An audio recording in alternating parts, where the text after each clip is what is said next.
Good morning to all the second year electrical students. आप लोगों का स्वागत है आज की हमारी ऑनलाइन लेक्चर में।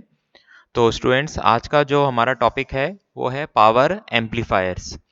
पावर एम्पलीफायर्स में स्टूडेंट्स हम देखेंगे कि पावर एम्पलीफायर को सब फर्स्ट ऑफ ऑल समझेंगे कि पावर एम्पलीफायर क्या होता है। फिर इससे रिलेटेड जो भी टर्मिनोलॉजीज हैं हम उसमें आगे बढ़ेंगे। तो पावर एम्पलीफायर में आपके दरअसल दो टाइप्स के पावर एम्पलीफायर हैं, क्लास ए क्लास बी, और उसके अंदर पुश पुल एम्पलीफायर दिया हुआ है। इससे पहले वाले लेक्चर में हमने आरसी कपल्ड एम्पलीफायर को देखा था। उसके एक गेन और ग्राफ और gain at low mid and high frequency, उसको मैं नेक्स्ट क्लास में या किसी भी ऑनलाइन लेक्चर में मैं डिस्कस कर लूँगा। तो उसके साथ में हमारा ये चौथा यूनिट पूरा हो जाएगा। तो अगर हम बात करते हैं एम्पलीफायर की, तो स्मॉल सिग्नल एम्पलीफायर में मेन फैक्टर्स क्या होते हैं? एक तो एम्पलीफिकेशन, दूसरा लीनियरिटी, तीसरा गेन। क्योंकि लार्ज सिग्नल होता है जो स्टूडेंट्स, लार्ज सिग्नल या कह सकते हैं हम पावर ज़्यादा होती है, तो एम्पलीफायर जो होते हैं हमारे वो वोल्टेज लेवल सिग्नल को और करंट लेवल को दोनों को हैंडल करते हैं। तो उसके अंदर क्या मेन फैक्टर्स होते हैं?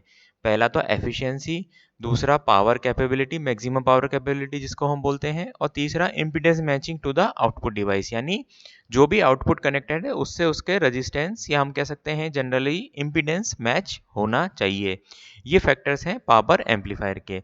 स्मॉल सिग्नल के या हम कह सकते हैं लो पावर के तो एम्पलीफिकेशन, लीनियरिटी और गेन था। और अगर हम पावर की बात करें तो एफिशिएंसी, मैक्सिमम पावर कैपेबिलिटी और impedance matching to the output device. फिर हमारे जो स्टूडेंट्स पावर एम्पलीफायर के टाइप्स होते हैं, एक तो होता है क्लास ए। क्लास ए में क्या होता है, जो एम्पलीफायर होता है वो अब हमारी जो एंटायर 360 डिग्री की जो साइकिल होती है उस पर वो कंडक्ट करता है, यानी उसमें वो ऑन रहता है। और जिसका क्यू पॉइंट होता है, जो मैंने बताया था क्यू सेंट पॉइंट, वो क्यू पॉइंट मिडिल लाइन के मतलब मिडिल होता है लोड लाइन के ऊपर। और अगर हम क्लास बी की बात करें तो उसमें एम्पलीफायर 180 डिग्री के मद तक इनपुट में कंडक्ट करता है और Q point cut off point पे होता है। और जो क्लास ए बी होता है उसमें क्लास ए और बी का कॉम्बिनेशन होता है, या हम कह सकते हैं इन दोनों का कॉम्प्रोमाइज़ होता है, जिसमें एम्पलीफायर 180 डिग्री से लेके 360 डिग्री के बीच में कंडक्ट करता है और इसका मिड पॉइंट और कट ऑफ पॉइंट के बीच में क्यू पॉइंट लाई करता है। चौथा होता है हमारा class C amplifier. Class C amplifier 180 degree से लेस कंडक्ट करता है और इसका कट ऑफ लेवल से नीचे रहता है क्यू पॉइंट। और क्लास डी में ये जो एम्पलीफायर होता है वो हमारे डिजिटल सिग्नल्स के लिए बायस्ड किया जाता है। तो थोड़ा सा हम क्लास ए एम्पलीफायर को देख लेते हैं स्टूडेंट्स। जैसे कि आप डायग्राम देख रहे हैं, ये दोनों, इसमें ये आप देख रहे हैं ये जो क्यू पॉइंट है लोड लाइन के मिडिल पॉइंट पर है। ये आउटपुट करंट मतलब कलेक्टर करंट और वीसीई के बीच में है। और आप देख रहे हैं ये हमारी एक इनपुट की साइकिल है, पूरी आउटपुट भी हमें ऐसी मिलेगी, मतलब फुल 360 डिग्री के आउटपुट स्विंग के ऊपर है। तो the output of A class A amplifier conducts for full 360 degree of the cycle. Q point जो कि जैसा कि हमने बताया कि एसी सिग्नल मतलब क्योंकि मिडिल पॉइंट पर है तो एसी सिग्नल फुली स्विंग कर जाता है। हम इसको कुछ ऐसा बना देते हैं जो पूरे इस पोर्शन को कवर कर लेता है। ठीक है। फिर क्लास बी में आप देख रहे हैं ये 180 डिग्री तक करता है, तो कंडक्ट्स ओनली फॉर 180 डिग्री, यानी एक हाफ साइकिल के लिए। तो इसका क्यू पॉइंट यहाँ, ये कट ऑफ पॉइंट है, यहाँ पर लाई कर रहा है सिंपली एक पॉइंट तक। ठीक है। फिर क्लास ए बी में आप देख रहे हैं क्यू पॉइंट मिडिल और उसके बीच, मतलब हमने बताया था अभी जस्ट डिस्कस किया था कि ये एक कॉम्प्रोमाइज है क्लास ए और क्लास बी एम्पलीफायर का। तो इसका जो आउटपुट है वो 180 डिग्री से तो ज़्यादा और 360 डिग्री से कम, मतलब इन दोनों के बीच में रहता है। क्लास सी का जैसा कि आप देख पा रहे हैं फिगर में, जो क्यू पॉइंट है वो ये जो कट ऑफ लाइन है उससे नीचे है, यानी जो इसका जो क्यू पॉइंट है वो इससे भी नीचे है। तो जो इसका आउटपुट होता है वो आउटपुट लेस देन 180 डिग्री की एसी साइकिल में होता है, मतलब वो पूरी हाफ साइकिल से भी कम में कंडक्ट करता है। अगर हम एम्पलीफायर एफिशिएंसी की बात करें तो थोड़ा सा हम कंपैरिजन कर लेते हैं। ऑपरेटिंग साइकिल जैसे कि हमने देखा क्लास ए की तो 360 डिग्री, ए बी की 180 डिग्री टू 360 डिग्री, बी की 180 डिग्री, सी की लेस देन 180 डिग्री, और ये तो पल्स ऑपरेशन के लिए काम में आता है। पावर एफिशिएंसी बात करें तो आउटपुट अपॉन इनपुट अगर हम बात करें तो ए की 25% टू 50%, बी की बिटवीन 25%, एंड टू 50%। ठीक है, और इसकी बात करें 78.5, इसको मैं बाद में डिस्कस करूंगा। क्लास बी की आप एफिशिएंसी देखें, इन दोनों को ये एक्चुअली में कॉम्प्रोमाइज़ करके लिया गया है, और क्लास बी की हम बात करें तो 78.5%, और इसके बारे में अभी हम कोई कमेंट नहीं करेंगे, और इसकी जो क्लास डी की होती है 90% से ऊपर होती है। Class C is usually not use for delivering large amounts of power, thus efficiency is not given here. Efficiency जैसे मैंने बताया कि ratio of output to input power, the lower the amount of conduction of the amplifier the higher the efficiency, मतलब जितना amount उसका conduction का कम होगा उतनी ज़्यादा एफिशिएंसी होगी। फिर एक ये है आपके सीरीज फेड क्लास एम्पलीफायर, मतलब इसमें सीरीज में लगाया गया है।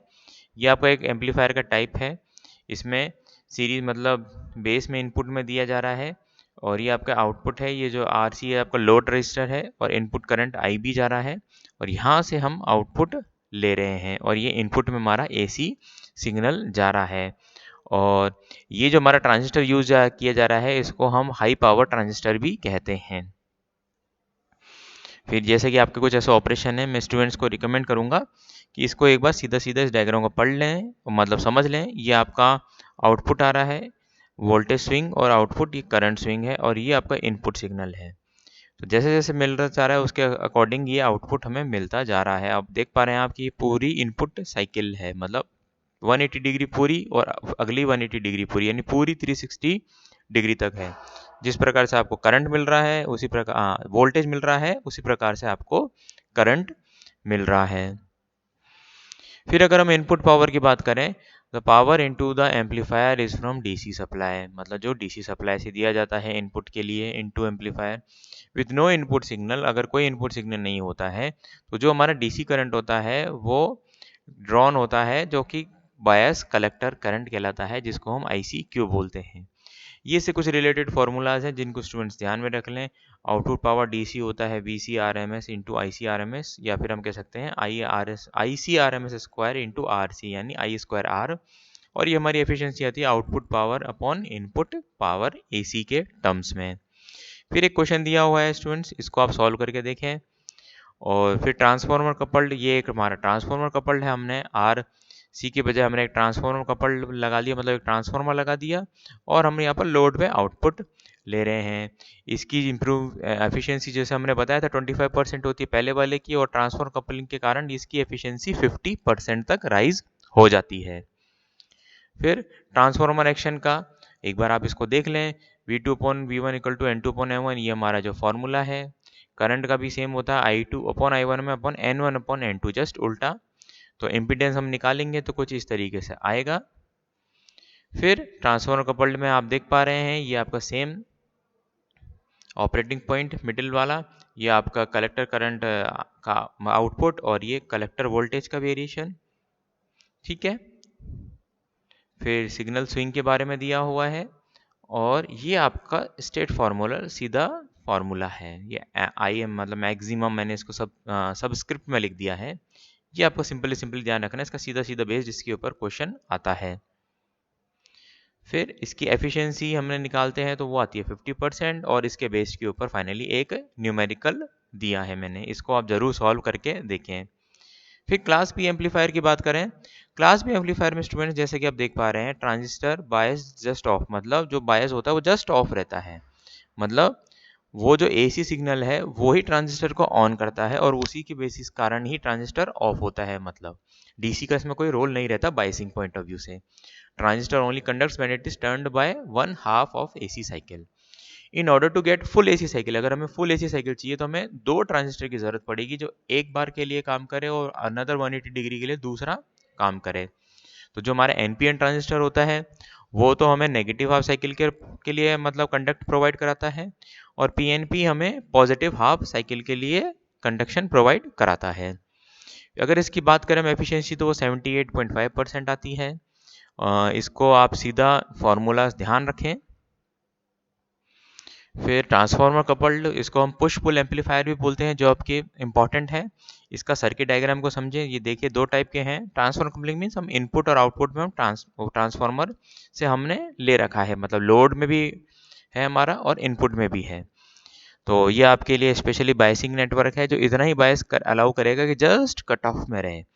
तो आप जैसे कि देख पा रहे हैं, ये तो आपका एक एनपीएन है, ये आपका पीएनपी है। ठीक है, फिर हम बात करते हैं इससे रिलेटेड आउटपुट की। तो पहले इसको थोड़ी सी वर्किंग देख लेते हैं। Positive high cycle transistor Q1 conducts NPN जैसे कि मैंने बताया, और Q2 ऑफ रहता है। और नेगेटिव हाफ साइकिल में एसी में Q2 ऑन रहेगा और Q1 ऑफ रहेगा। ठीक है, each transistor produces one half cycle of an AC cycle. The transformer combines two outputs to form a full AC cycle. ये सिंपल थ्योरी है। Cross over distortion में क्या होता है कि स्टूडेंट्स, क्योंकि ये ट्रांजिस्टर हमारे नॉन लीनियर होते हैं, तो आउटपुट हमें एज इट इज, मतलब एम्पलीफाइड आउटपुट जिसको हम कह सकते हैं, एज इट इज इनपुट के रेप्लिकेट में नहीं मिलता है, तो उसमें डिस्टॉर्शन मिलता है। तो ये जो डिस्टॉर्शन कहलाता है, वो गैप जिसको हम बोलते हैं, वो क्रॉस ओवर डिस्टॉर्शन होता है। उसके लिए हम कोशिश करते हैं कि quasi complementary push pull amplifier या डार्लिंगटन पेयर बोलते हैं, वो हम लगाते हैं, जिससे हमारा डिस्टॉर्शन मिनिमम से मिनिमम हो, और जिसके कारण हमारी आउटपुट पावर कैपेबिलिटी भी इंक्रीज होती है। फिर एम्पलीफाइड डिस्टॉर्शन और हार्मोनिक्स, इसको आप चाहें तो अपने नॉलेज पॉइंट ऑफ व्यू से पढ़ सकते हैं। हार्मोनिक डिस्टॉर्शन जिसमें सेकंड डिस्टॉर्शन बहुत ज़्यादा होता है। और फिर हम देखते हैं कि डिस्टॉर्शन के अलावा और क्या आपके फैक्टर्स जो राइज कर सकते हैं, और हार्मोनिक डिस्टॉर्शन की कैलकुलेशन जिसमें आपका सेकंड हार्मोनिक मतलब मोस्ट इम्पॉर्टेंट हार्मोनिक होता है। ठीक है, फिर इसके बाद में पावर ट्रांजिस्टर, ये आपका कर्व है, इस कर्व को आप देख सकते हैं। क्लास सी एम्पलीफायर ये आपके सिलेबस में नहीं है, बस जस्ट अगर आपको नॉलेज पॉइंट ऑफ व्यू से देखना है तो आप इसके डायग्राम, इसमें हम एलसी टैंक सर्किट को यूज़ करते हैं फुल साइन वेव को कंडक्शन प्रोवाइड करने के लिए। और सिमिलरली क्लास डी जो आपके पल्स ऑपरेशन के लिए होता है, तो पल्स ऑपरेशन के लिए class D amplifier digital circuits में यूज़ में लिया जाता है। ठीक है स्टूडेंट्स, तो ये तो हमारा आज का E201 का क्लास ए एम्पलीफायर का कॉन्सेप्ट था। तो इसके बाद में हम बात करेंगे हमारे हमारे सर्किट से रिलेटेड। E201 में आपकी ये यूनिट ऑलमोस्ट पूरी हो चुकी है। तो thank you so much students.